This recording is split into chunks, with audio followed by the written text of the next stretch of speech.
kesempatan kali ini kita akan belajar bersama mengenai stoikiometri dan konsep mol, di mana stoikiometri ini mempelajari tentang perhitungan-perhitungan dalam kimia.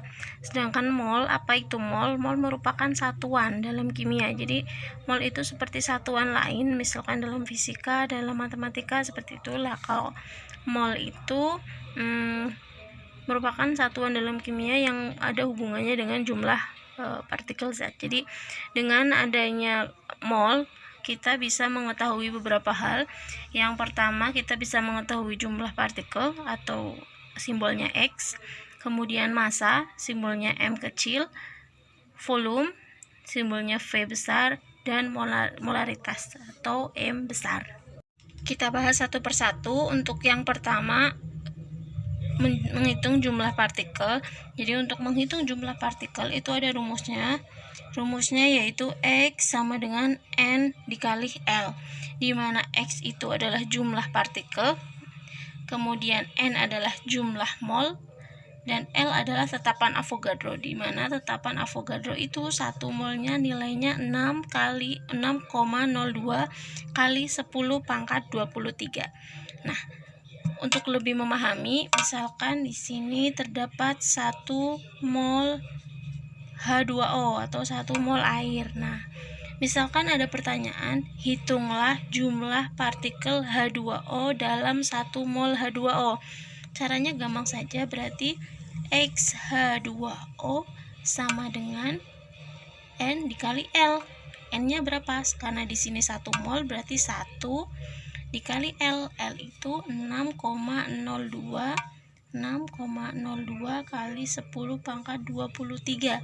Jadi hasilnya 6,02 kali 10 pangkat 23. Nah, karena H2O ini bentuknya molekul, berarti di sininya satuannya molekul H2O. Sedangkan kalau misalkan yang ditanyakan hitunglah jumlah atom H dalam molekul H2O, dalam 1 mol H2O, berarti jawabannya adalah XH. Jadi kan misalkan disuruh menghitung jumlah partikel atom H di dalam 1 mol H2O, berarti H di sini kita lihat di sini hanya ada berapa? Kan H2O, berarti kan hanya ada 2, H2, berarti kita tulis dulu 2 dikali berapa mol? 1 mol dikali tetapan Avogadro 6,02 kali 10 pangkat 23. Jadi hasilnya adalah 2 dikali 6,02 kali 10 pangkat 23 atau 12,04 kali 10 pangkat 23.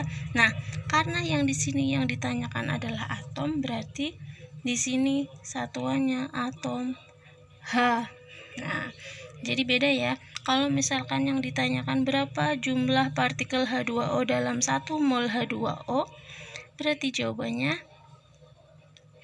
6,02 kali 10 pangkat 23 molekul H2O. Sedangkan kalau yang ditanya berapa jumlah partikel atom H dalam 1 mol H2O, berarti kita lihat dulu hanya ada berapa? Ada 2, berarti 2 dikali berapa mol H2O-nya? 1 mol. Nah, dikali tetapan Avogadro. Nah, untuk contoh lain, misalkan ada contoh 1 mol Ca3PO4 2 kali. Misalkan yang ditanya hitunglah berapa jumlah partikel ion. Misalkan jumlah partikel ion PO4, jumlah partikel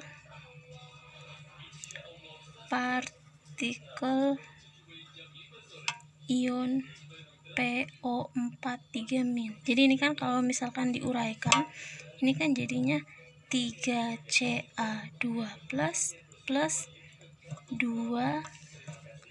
PO4 3-min ya. Nah, misalkan yang ditanya jumlah partikel ion PO4 3-min. Caranya gimana? Kita lihat dulu di sini. Ada berapa? Berarti kan di sini X dari PO43 min gitu ya. Kita lihat dulu ada berapa di sini PO43 minnya.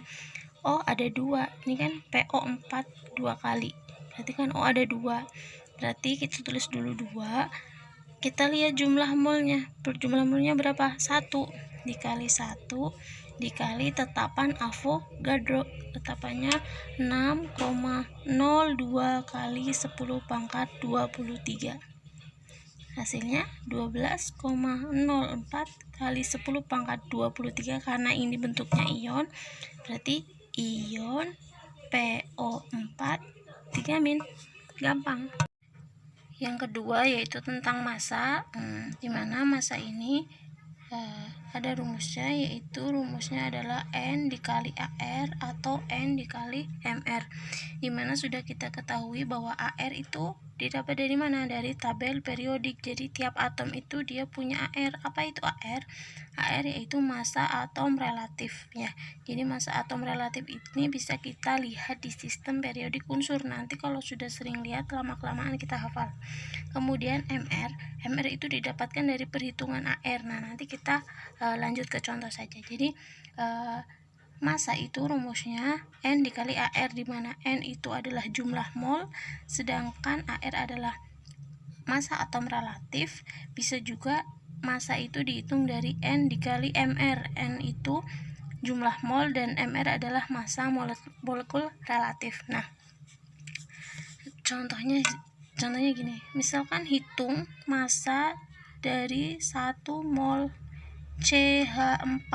Nah, biasanya di soal itu sudah ada keterangan bahwa AR, diketahui AR dari C itu adalah 12 dan AR dari H itu adalah 1. Jadi sering sekali di soal-soal itu sudah diketahui berapa ARC, berapa ARH, berapa ARO, itu sudah diketahui. Tapi nanti lama-kelamaan kita juga bisa menghafal. Nah, gimana cara menghitung massa dari 1 mol CH4? Ya, kita hitung dulu MR-nya. Nah, MR dari CH4. Caranya gimana? Kita lihat C-nya ada berapa di sini? C-nya ada 1, berarti 1 dikali ARC berapa? 12 dikali 12 ditambah. Nah, ditambah apa? H. H-nya ada berapa? Kita lihat di sini H-nya punya 4, berarti 4 dikali ARH. H-nya berapa? AR-nya 1. Nah, berarti MR dari CH4 adalah 1 kali 12 ditambah 4 kali 1 4, sama dengan 16 gram per mol. Nah, dari MR ini kita bisa langsung mengetahui berapa massa dari 1 mol CH4. Massanya kita masukkan aja rumusnya, M sama dengan N dikali MR ya, dimana N-nya kan jumlah mol, kan jumlah molnya udah diketahui 1 mol, berarti kita tulis 1. MR-nya berapa? MR-nya kita tahu bahwa 16, berarti 1 kali 16 berapa? 16 gram. Nah, jadi massa dari 1 mol C4 adalah 16 gram. Selanjutnya kita belajar menghitung volume. Nah, volume ini terdiri dari 4, jadi beda-beda tergantung keadaannya. Nanti di setiap soal tuh ada macam-macam keadaannya. Yang pertama itu STP. STP itu artinya Standard Temperature and Pressure. Artinya dalam temperatur dan tekanan standar, yang nilai temperaturnya adalah 0 derajat Celcius dan tekanannya 1 atm. Jadi kalau misalkan di soal itu diketahui bahwa temperatur nya 0 derajat dan tekanannya 1 atm, atau biasanya di soal itu dalam keadaan STP gitu, dalam keadaan STP atau Standard Temperature and Pressure, maka kita menggunakan rumus volume yang ini, bahwa volumenya adalah N dikali 2,4. Seperti kita tahu bahwa N itu adalah jumlah mol suatu zat, jadi N itu adalah jumlah mol dikalikan 2,4. Jadi mudah saja kalau misalkan kita menghitung volume suatu senyawa, dalam keadaan STP. Jadi kalau dalam keadaan STP langsung aja dikalikan jumlah molnya dengan 22,4. Nah, untuk keadaan kedua yaitu keadaan RTP. RTP itu artinya room temperature and pressure. Artinya dalam ruang gitu, dalam temperatur ruang. Dengan nilai 25 temperaturnya 25 derajat Celcius dan tekanannya 1 atm. Jadi biasanya itu ada di soal itu ada keterangan dia dalam STP atau RTP gitu. Nah, kalau RTP dia tinggal dikalikan saja molnya, jumlah molnya dengan 24. Jadi mudah. Untuk keadaan STP dia jumlah molnya tinggal dikalikan 22,4, sedangkan dalam keadaan RTP jumlah molnya tinggal dikalikan dengan 24. Nah, untuk yang ketiga yaitu volume suatu zat dalam suhu dan tekanan tertentu. Nah, kalau dalam suhu dan tekanan tertentu kita pakai rumus yang ini. PV sama dengan nRT.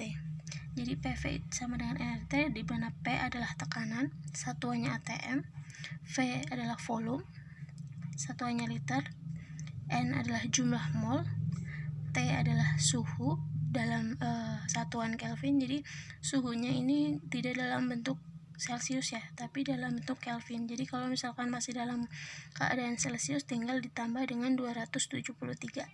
Nah, kemudian RR itu tetapan gas yang nilainya adalah 0,082 liter atm per mol Kelvin. Jadi yang ini rumusnya udah tersedia. Jadi misalkan nanti diketahui jumlah molnya, kemudian R-nya kan sudah tersedia nih. R-nya adalah tetapan gas 0,082. Nah, T-nya juga diketahui, tapi biasanya T-nya itu diketahui masih dalam bentuk Celcius. Nah, jadi jangan lupa T-nya itu harus diubah dulu ke dalam bentuk Kelvin. Kemudian P itu pressure atau tekanan itu dalam bentuk atm. Nah, kemudian keadaan yang keempat adalah perbandingan dua jenis gas pada P dan T yang sama. Artinya zat itu berada pada tekanan dan suhu yang sama. Ini juga di soal pasti ada. Maksudnya kalau misalkan ia pakai rumus yang pertama ada keterangannya, pakai rumus yang kedua ada keterangannya. Jadi keadaannya dijelaskan gitu.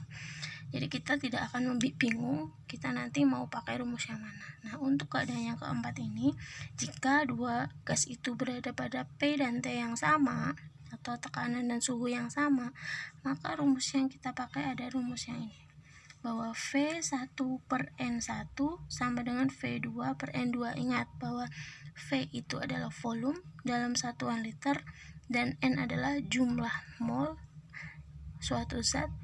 Nah, untuk contoh soal, misalkan ada 10 liter N2 atau nitrogen dengan massa 14 gram. Nah, ini berada pada tekanan dan suhu yang sama dengan 16 gram CH4. Nah, kita disuruh menghitung berapa volume CH4. Nah, kalau seperti ini sudah pasti dia memakai rumus yang ini, yang keadaan keempat. Nah, tapi kita lihat dulu, misalkan kita umpamakan N2 ini sebagai senyawa satu, gas ya, nomor 1. Nah, CH4 ini sebagai gas yang kedua. Nah, maka kita ketahui berarti kan V1 sama dengan 10 liter ya, M1 sama dengan 14 gram, dan di sini M2 nya sama dengan 16 gram. Yang ditanyakan kan V2, kita belum tahu V2 nya berapa. Nah, sedangkan rumus di sini adalah V1 per N1 sama dengan V2 per N2, sedangkan yang diketahui itu M. Gimana caranya? Berarti kita harus mengubah dulu M ini menjadi N. Caranya gimana? Kita harus ingat rumus yang di massa tadi pas kita cara menghitung massa, bahwa M sama dengan N dikali AR atau MR. Nah, ya kan? Dari sini kita bisa tahu bahwa N sama dengan M per MR. Nah, MR-nya berapa? Nah, kalau kita belum mengetahui MR, kita harus mencari AR dulu. Gimana cara mencari AR? Kita lihat di tabel periodik unsur. Nah, di tabel periodik unsur itu nanti kita akan mengetahui bahwa ARN adalah 14, ya kan? Sedangkan ARC adalah 12 dan ARH adalah 1. Jadi ini tuh di sistem periodik unsur. Yang harus kita hitung pertama kali adalah menghitung MR masing-masing. Misalnya kita menghitung MR N2 dulu. N2 kan berarti N-nya ada 2, berarti kan 2 kali ARN. Berarti kan 2 dikali ARN-nya berapa? 14. Berarti 2 kali 14 sama dengan 28. Kemudian MRCH4. C-nya ada berapa? 1. 1 kali ARC. 1 kali 12. Ditambah H-nya ada berapa? H-nya ada 4. 4 dikali ARH-nya berapa? ARH-nya 1. Berarti 4 dikali 1. 1 kali 12, 12 ditambah 4 kali 1, 4. Jadi MRCH4 adalah 16. Nah, setelah itu kita hitung N dari N2. Nah, seperti kita tahu bahwa rumus N adalah M per MR. Masanya N2 berapa? Masanya adalah 14 gram. Kita tulis 14 gram per MR. MR-nya berapa? 28. Berarti N-nya N2 atau jumlah molnya N2 adalah 14 per 28, atau bisa kita tulis setengah gini ya.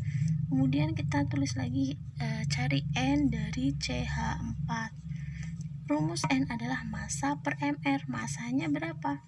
Massa M2-nya adalah 16 gram. Per MR-nya berapa? MR-nya 16. Nah, berarti dari sini kita ketahui bahwa N dari CH4 adalah 16 per 16, atau bisa kita tulis dengan 1 mol. Jadi di sini N2-nya setengah mol, CH4-nya 1 mol. Kita belum selesai sampai di sini karena yang ditanyakan bukan molnya tapi volumenya. Kita tulis dulu rumusnya. V1 per N1 sama dengan V2 per N2, di mana V1-nya tadi sudah kita sepakati bahwa V1 itu punyanya si N2, punya nitrogen, yaitu 10 liter per N1-nya berapa? Berarti N-nya N2, berarti setengah mol. V2-nya belum kita ketahui, masih V2 per N2-nya berapa? 1 mol, ya kan? Nah, kita perkalian silang. 10 kali 1 10, kemudian setengah. Selanjutnya tentang molaritas yang simbolnya M besar. Kalau molaritas itu ada beberapa rumus yang harus kita pelajari. Yang pertama, rumus utama dari molaritas yaitu M sama dengan N per V, di mana M adalah molaritas dan N adalah jumlah mol, V adalah volume, jadi satuannya liter. Nah, jadi molaritas itu satuannya boleh molar atau satuannya bisa juga dalam bentuk mol per liter. Jadi nanti bisa ditulis satuan mol per liter atau M besar atau molar. Nah, untuk molaritas ini ada rumus lain yaitu rho dikalikan persen dikalikan 10 per mr. Jadi rumus ini berlaku jika di soal diketahui kadar. Nah, kalau diketahui kadar atau persentasenya, maka yang digunakan adalah rumus ini, yaitu rho, di mana rho adalah massa jenis dengan satuan kilogram per liter.